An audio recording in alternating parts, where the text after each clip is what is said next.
Students of grade 8 हमारा topic है properties of acid. Last video में मैंने आपको एसिड एक्सप्लेन कर दिया था कि एसिड होते क्या हैं। एसिड वो सॉल्यूशंस होते हैं जो हमारे सॉर टेस्ट होते हैं, बहुत डेंजरस होते हैं, और जो इलेक्ट्रोलाइट भी होते हैं जिनके अंदर से इलेक्ट्रिसिटी जिनके सॉल्यूशन से इलेक्ट्रिसिटी कंडक्ट कर सकें। ठीक है, अब हम एसिड की प्रॉपर्टीज़ पढ़ेंगे। एसिड की 3 मेजर प्रॉपर्टीज़ हैं जो आपकी बुक में भी मेंशन है।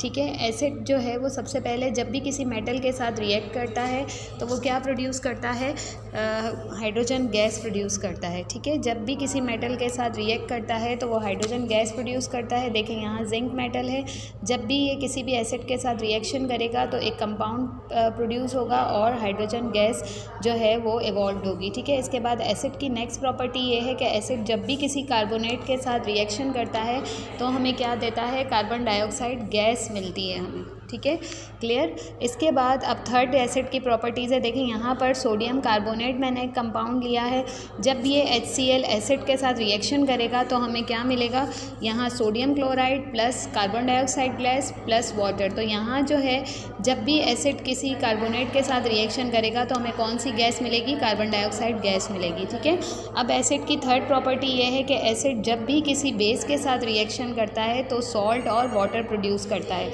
ये देखें, ये पोटेशियम हाइड्रोक्साइड एक बेस है, जब भी ये एसिड के साथ रिएक्शन करेगा तो हमें पोटेशियम क्लोराइड क्या है, एक सॉल्ट की टाइप है। ठीक है, सॉल्ट की टाइप है, हमें सॉल्ट मिलेगा और हमें वाटर मिलेगा। तो ये 3 प्रॉपर्टीज़ जो हैं वो एसिड की आपको बहुत अच्छी तरह याद कर लेनी है। फर्स्ट, जब ये किसी मेटल के साथ रिएक्ट करेगा तो हाइड्रोजन गैस प्रोड्यूस करेगा। सेकेंड, जब ये किसी कार्बोनेट के साथ रिएक्शन करेगा तो कार्बन डाइऑक्साइड गैस प्रोड्यूस करेगा।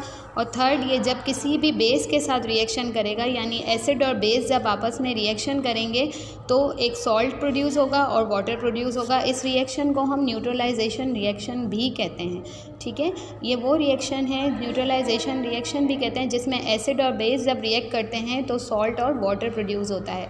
अब हमारे पास प्रॉपर्टीज़ ऑफ एसिड है, अभी मैंने आपको एक्सप्लेन की। देन यूजेस ऑफ एसिड जो हैं वो आप हमारे इस पेज पर हैं। आप अपना जब पेज टर्न करोगे, ठीक है, तो यहाँ पर इस पेज पर हमारा लास्ट टॉपिक आ रहा है। देखिए यहाँ पर यूजेस ऑफ एसिड्स है।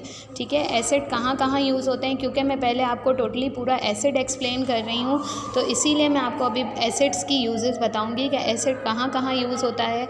एसिड को जो है वो हम ऑटोमोबाइल्स की बैटरी बनाने में भी यूज़ करते हैं। सल्फ्यूरिक एसिड को बैटरी बनाने के लिए इस्तेमाल किया जाता है। ऑटोमोबाइल क्या होते हैं, जो आपकी गाड़ियाँ वगैरह, जो व्हीकल्स होते हैं जो बैटरी से चलते हैं, उसको बनाने के लिए, उसकी बैटरी को बनाने के लिए सल्फ्यूरिक एसिड यूज़ किया जाता है। इसके अलावा फर्टिलाइज़र्स और डिटर्जेंट्स में भी इसको यूज़ किया जाता है। ठीक है, हाइड्रोक्लोरिक एसिड को जो है वो रस्ट क्लीनिंग एजेंट है। हाइड्रोक्लोरिक एसिड क्या है, रस्ट क्लीनिंग एजेंट है, यानी जंग वगैरह के जो क्लीनिंग होती है वो इसके लिए बहुत इस्तेमाल किया जाता है। इसके अलावा डाइज़ बनाने के लिए, फोटोग्राफिक मटीरियल्स बनाने के लिए हाइड्रोक्लोरिक एसिड इस्तेमाल किया जाता है। और नाइट्रिक एसिड जो है वो कहाँ इस्तेमाल किया जाता है, एज अ फर्टिलाइज़र उसको यूज़ किया जाता है, यानी केमिकल फर्टिलाइज़र के तौर पर इस्तेमाल किया जाता है, एक्सप्लोसिव बॉम्ब्स वगैरह बनाने के लिए।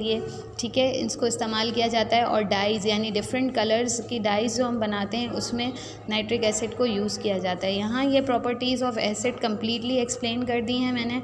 अब मैं बेस का टॉपिक स्टार्ट करूँगी। तो बेस के लिए हम क्या करेंगे, हम दोबारा से पीछे जाएंगे बेस के टॉपिक की तरफ। और बेस के टॉपिक में यहाँ देखें लिखा हुआ आ रहा है, एसिड कंप्लीट एक्सप्लेन हो गया। अब लिखा हुआ आ रहा है बेस, और यहाँ इसका लिखा हुआ है अल्कालीज। बेसिस वो सॉल्यूशन होते हैं जो जब आप इसको किसी भी वाटर के साथ रिएक्ट करेंगे, इसको हल करेंगे तो इसका टेस्ट कैसा होगा, ये बिटर होंगे, टेस्ट में कड़वाहट आएगी। और इसका जो जब आप इसको टच करेंगे तो इसका जो टेक्सचर होगा वो सोपी टेक्सचर होगा। यानी आप अगर देखें, अगर मैं एक सोप को जो है वो वाटर में डाल दूं तो उसका पानी कैसा होता है, हम उसे पी तो नहीं सकते क्योंकि उसका टेस्ट बहुत ज़्यादा बिटर होता है। और उसका जो मतलब उसको देखने से उसकी फ़िज़िकल प्रॉपर्टी जो हमें नज़र आती है वो ये नज़र आती है कि ये टच करने से बहुत लेदरी होता है, बहुत सोपी होता है और इसमें झाग बन जाते हैं। ऐसे बेसिस को क्या कहते हैं हम, ऐसे ग्रुप को हम क्या कहते हैं, बेसिस कहते हैं। और अल्कालीज क्या हैं, अल्कालीज वो बेसिस हैं जो कम्प्लीटली वाटर में सॉल्युबल हैं। ठीक है, ये देखें यहाँ पर अल्काली की डेफिनेशन लिखी हुई है। ठीक है, ये देखें यहाँ लिखा हुआ है the name come from the class of elements which is completely soluble in water. ठीक है, अल्कलीज वो बेस होते हैं, यानी बेस की वो क्लास होती है जो पानी में बिल्कुल सॉल्युबल होते हैं, बिल्कुल पानी में यकजान हो जाते हैं। ठीक है, ऐसे बेसिस को हम अल्कलीज कहते हैं। एक बात यहाँ नोट कीजिएगा, यहाँ लिखा हुआ है all the alkalis are bases, यानी जितने भी सॉल्युबल अल्कलीज हैं वो बेसिस की कैटेगरी में आते हैं। लेकिन सारे बेसिस जो हैं वो अल्कलीज नहीं होते, कुछ बेस ऐसे भी होते हैं जो पानी में इनसॉल्युबल होते हैं, तो वो अल्कली नहीं होते। लेकिन जितने भी अल्कली होते हैं वो बेसिस ज़रूर होते हैं, क्योंकि वो निकले ही बेसिस से हैं, मतलब वो बेसिस की ही एक फॉर्म है। Is that clear? यहाँ पर इसकी पूरी ब्रीफ डेफिनेशन है, आप लोग जब पढ़ेंगे तो आपको समझ में आ जाएगा। ठीक है, अब यहाँ पर प्रॉपर्टी ऑफ बेसिस है। अब बेसिस की एक प्रॉपर्टी और एसिड की एक प्रॉपर्टी बिल्कुल सेम है, जो मैंने अभी लास्ट प्रॉपर्टी आपको एक्सप्लेन की थी एसिड की, कि एसिड जब भी किसी बेस के साथ रिएक्शन करेगा तो हमें क्या मिलेगा, सॉल्ट एंड वाटर मिलेगा। देखें यहाँ भी मैग्नीशियम हाइड्रोक्साइड एक बेस है, हाइड्रोक्साइड के जितने भी कंपाउंड्स होंगे वो सारे बेस होंगे। मैग्नीशियम हाइड्रोक्साइड एक बेस है, जब इसका HCl के साथ हम रिएक्शन करवाएंगे तो मैग्नीशियम जो है वो क्लोरीन के साथ कंबाइन होकर क्या बना देगा, मैग्नीशियम क्लोराइड। देखें मैग्नीशियम जब क्लोरीन के साथ कंबाइन होगा तो कौन सा कंपाउंड बनाएगा, मैग्नीशियम क्लोराइड। ये हमारे पास सॉल्ट आ गया और यहाँ पर वाटर आ गया। तो आप देख रहे हैं ये रिएक्शन जिसमें जो है एसिड और बेस जब रिएक्ट करते हैं तो क्या प्रोड्यूस करते हैं, सॉल्ट एंड वाटर। इस तरह यहाँ पर एक और रिएक्शन दिया हुआ है। ठीक है, यहाँ एक और रिएक्शन दिया हुआ है जिसमें आप देख रहे हैं पोटेशियम हाइड्रोक्साइड भी क्या है, एक बेस है। देखें ये भी हाइड्रोक्साइड कंपाउंड है, ये भी हाइड्रोक्साइड कंपाउंड है। जितने भी हाइड्रोक्साइड्स होते हैं वो बेस की फैमिली से होते हैं।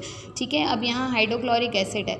जब ये के जो है वो पोटेशियम हाइड्रोक्साइड जब हाइड्रोक्लोरिक एसिड के साथ रिएक्शन करेगा तो ये के जो है पोटेशियम जो है वो क्लोरीन के साथ कंबाइन होकर क्या बना देगा, पोटेशियम क्लोराइड सॉल्ट बना देगा, और हमारे पास H और 2 बन के वाटर बन जाएगा, वाटर कंटेंट आ जाएगा। ठीक है, तो ये प्रूफ हो गया कि बेस की प्रॉपर्टी क्या है, जब भी वो एसिड के साथ रिएक्ट करता है तो क्या प्रोड्यूस करता है, सॉल्ट एंड वाटर प्रोड्यूस करता है। ठीक है, अब यहाँ पर एक चीज़ मैं आपको एक्सप्लेन कर दूँ कि न्यूट्रलाइजेशन रिएक्शंस क्या होते हैं। ठीक है, अब आपका कोई भी